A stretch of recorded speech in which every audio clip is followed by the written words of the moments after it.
সর্বকালের সর্বশ্রেষ্ঠ বাঙালি বঙ্গবন্ধু মুজিবের নেতৃত্বে আমাদের সর্বশ্রেষ্ঠ অর্জন স্বাধীনতা।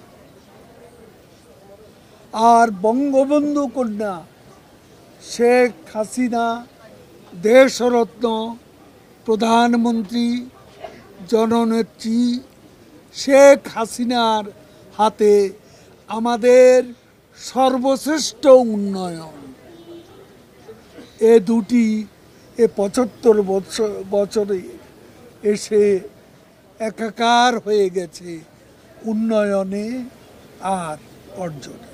আমাদের যে অসমাপ্ত কাজ, আমাদের বিজয়কে আমরা এখনো সুসংহত করতে পারিনি। সাম্প্রদায়িকতা বিজয়ের পথে সুসংহত করার পথে অন্তরায় হয়ে আছে। এ সাম্প্রদায়িক জঙ্গিবাদী শক্তিকে পরাজিত করা, পরাভূত করা আমাদের বিজয়কে সুসংহত করবে।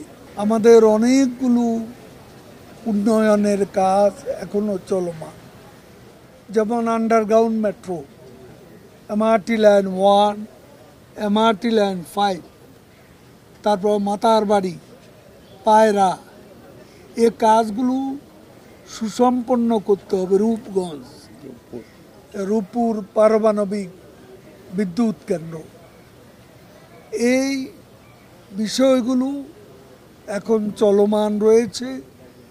এগুলো সুসম্পন্ন করাটাই হলো আমাদের এখনকার দায়িত্ব এবং কর্তব্য।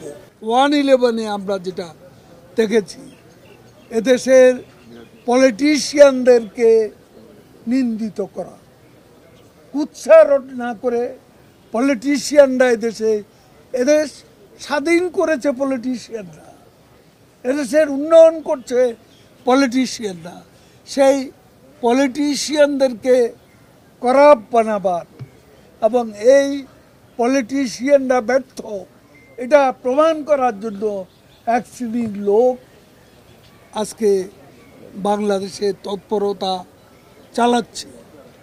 আমরা সেটা বুঝি, তার বিরুদ্ধে আমরাও প্রস্তুত।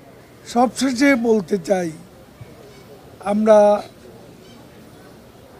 রাজনীতি করি মানুষের জন্য, মানুষের সাথে আমরা ছিলাম, আছি, ভবিষ্যতেও থাকব।